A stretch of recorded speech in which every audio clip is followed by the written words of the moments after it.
अजमेर के पंचशील नगर स्थित क्षेत्रपाल हॉस्पिटल में कैंसर जैसी गंभीर बीमारियों का इलाज अब संभव है।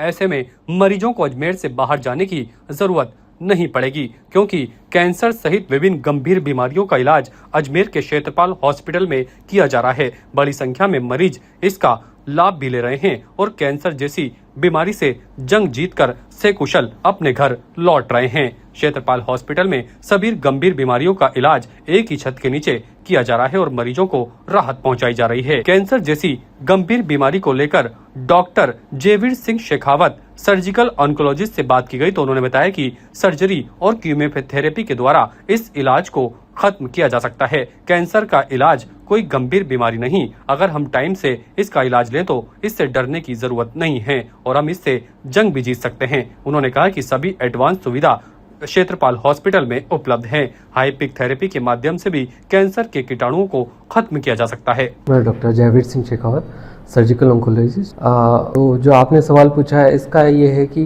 अपने जो इलाज है वो दो तरीके से होता है। एक तो सर्जरी होती है और दूसरा होता है कीमोथेरेपी। तो सर्जरी अपन अगर स्टेज के ऊपर निर्भर करता है, अगर मरीज जल्दी आता है, अपने पास शुरुआती लक्षणों के साथ आ रहा है, पहली इमेजिंग की है और इमेजिंग में अपन को लग रहा है कि बीमारी पहली या दूसरी स्टेज की है, तो अपन उसमें सीधा ऑपरेशन कर देते हैं। और अगर बीमारी ऐसा लग रहा है कि अभी थोड़ा एडवांस हो चुकी है, उस स्थिति में अपन उसको पहले बायोप्सी करते हैं। बायोप्सी से ये पता करते हैं किस तरीका। ऑन्कोलॉजी में हमारे पास अभी जितने भी एडवांस ट्रीटमेंट है वो संपूर्ण सुविधाएं उपलब्ध है, जिसमें फर्टिलिटी प्रिजर्वेशन सर्जरी अगर यंग वुमेन है और जिसमें अभी बच्चे नहीं हुए हैं पूरे, तो उनको हम बच्चेदानी बचा के और उसका इलाज कर सकते हैं। इसके अलावा अगर किसी को साइटोरेटिक सर्जरी, मतलब पूरे जो शरीर के अंदर, पेट के अंदर जो भी कैंसर होता है दिखने वाला, उस पूरे कैंसर को निकालना होता है, वो अपन सर्जरी कर सकते हैं, अच्छे से जी सकते हैं। तो उनको ये सब चीज़ें बता के और उनको ये एक्सप्लेन कर रहा है, उसका इलाज करते हैं कीमोथेरेपी के द्वारा। और कीमोथेरेपी अगर 3 हो जाती है उसके बाद अपन सर्जरी करते हैं, फिर से उसको दोबारा कीमोथेरेपी देते हैं। तो एक तरीके से सैंडविच थेरेपी हो गई है, वो अपन करते हैं। और एक बार ये कंप्लीट हो जाए उसके बाद अपन मेंटेनेंस थेरेपी पे भी उनको टैबलेट या इंजेक्शन जो होते हैं वो लगते रहते हैं, कम से कम 12 महीने या 2 साल। सबसे पहले तो इनसे कहना चाहता हूँ कि ये अगर कैंसर आया है तो ये लाइलाज नहीं है, इसका इलाज हो सकता है, बशर्ते अपन पूरा इलाज टाइम से लें और टाइम से उसका जो डॉक्टर्स ने सलाह दी है उसको फॉलो करें। और जो इलाज होता है वो स्टेज पे बहुत निर्भर करता है। वहीं कैंसर जैसी गंभीर बीमारी को लेकर डॉक्टर अर्चना मित्तल ने कहा कि मरीजों में अवेयरनेस बेहद जरूरी है। जागरूकता के द्वारा ही हम इसको जंग जीत सकते हैं। पेशेंट इसके सिम्टम को गंभीरता से नहीं लेते और परिणाम काफी घातक होते हैं और बाद में देर हो जाती है। चिकित्सकों को मरीजों को जरूर दिखाना चाहिए और सबसे ज्यादा महिलाओं को इसमें जागरूक होना होगा और अपनी सोच बदलनी होगी, तभी इस बीमारी से जंग जीती जा सकती है। क्षेत्रपाल हॉस्पिटल में 3 महीने से काम कर रही हूँ और सरकारी जॉब से मैं रिटायर हुई हूँ, सीनियर स्पेशलिस्ट के पोस्ट से 3 महीने से ही मैं यहाँ जॉब कर रही हूँ। मैं ये बताना चाहूँगी कि हमारे एरिया में पेशेंट लेट आते हैं क्योंकि उनको अवेयरनेस की कमी है, सामान्य लक्षण नहीं पता है, और तीसरा कि अर्ली टाइमली रेफरल नहीं होता। तो हमको इन तीनों चीज़ों पे काम करना पड़ेगा जिससे कि पेशेंट को जागरूकता बढ़े और वो जल्दी डायग्नोसिस होकर बात को बता सके और उसके वार्निंग सिम्टम्स जैसे कि पेट को फूलना, वजन कम होना, भूख कम लगना, बार बार पेशाब आना, नलों में लोअर एब्डोमेन में दर्द बना रहना, इन चीज़ों को इग्नोर नहीं करें। Theme no women left behind का के लिए हमें इसका मुख्य एम यही है कि हर महिला तक जानकारी, जांच और इलाज पहुंचे, चाहे वो किसी भी उम्र की हो, गरीब हो, कम पढ़ी लिखी है, गांव की है या बुजुर्ग महिला हो, हर महिला को इसका इलाज पहुंचे, इसकी यही थीम है। इसके लिए हमें लोकल लेवल पर पेशेंट को सिम्टम्स बताने होंगे, छोटी छोटी पढ़ेंगे जहाँ पे लोकल लैंग्वेज में जिसे पेशेंट समझ सके, क्षेत्रीय भाषा में व्हाट्सएप वीडियो रील्स के द्वारा। और पेशेंट को हम कैंप्स में पेशेंट को इस तरह से ओरिएंटेट करें कि वो अपनी सिम्टम्स को बता सके, क्योंकि महिलाएं झिझकती हैं अपनी बीमारी को बताने में, और कैंसर की बीमारी तो बताना ही नहीं चाहती और छुपाती हैं।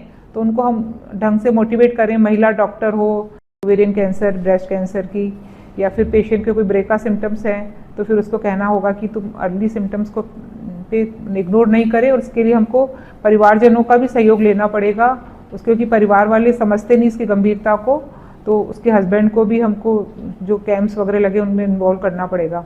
और रूरल एरिया में प्राइमरी हेल्थ सेंटर या आंगनवाड़ी सब सेंटर पे हमको आंगनवाड़ी वर्कर्स। वहीं इस मामले में जब स्त्री और प्रसूति रोग विशेषज्ञ डॉक्टर देविका चौधरी से बात की गई तो उन्होंने बताया कि गैस, एसिडिटी, पेट फूलना भी इस सिम्टम में शामिल हैं। कैंसर जैसी गंभीर बीमारियों को महिलाएं इग्नोर कर देती हैं और आगे परिणाम विपरीत हो जाते हैं, और इससे डरने की नहीं, जागरूक रहने की जरूरत है, तभी हम कैंसर से जंग जीत सकते हैं। मैं डॉक्टर देविका चौधरी हूँ। मैं इस फील्ड में 1983 से हूँ। मेरे को MS की डिग्री 1983 में मिली थी।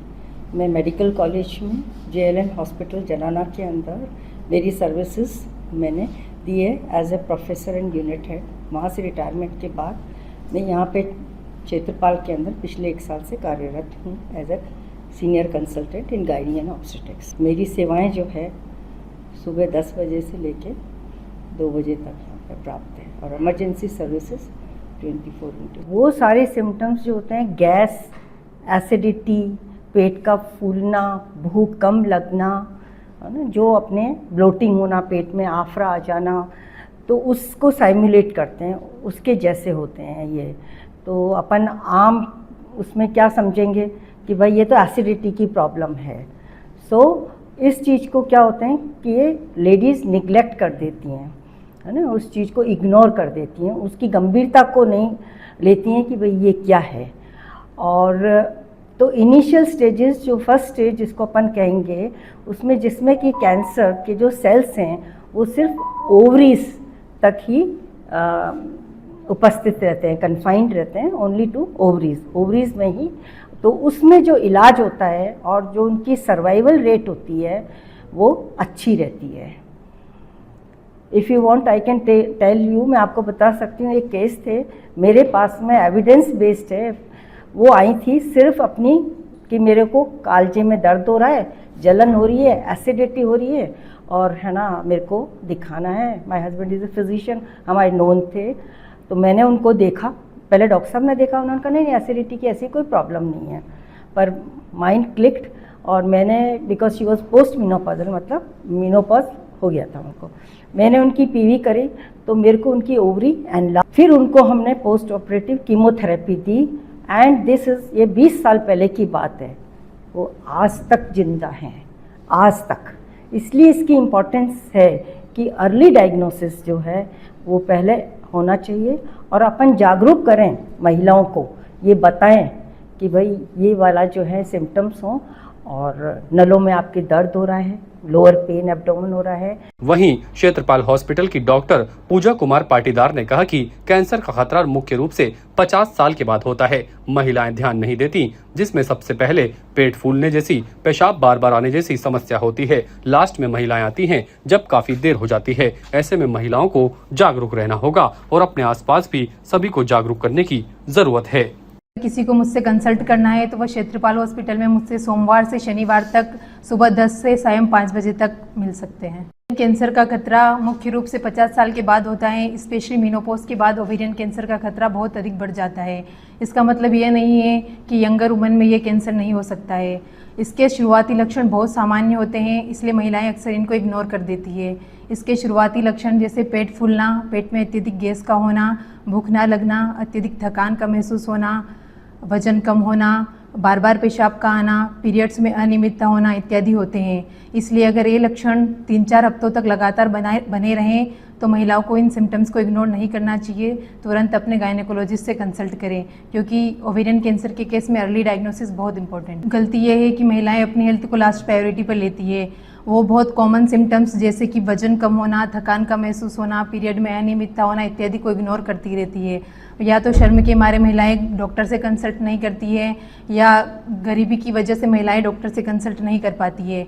इसलिए मेरी महिलाओं से यही अनुरोध है कि बहुत टाइम से डॉक्टर से कंसल्ट करें, अपने सिम्टम्स को इग्नोर नहीं करें। ताज़ा खबरों के लिए देखते रहें सरेराह न्यूज़। अपना फ़ोन उठाएं और सब्सक्राइब करना ना भूलें।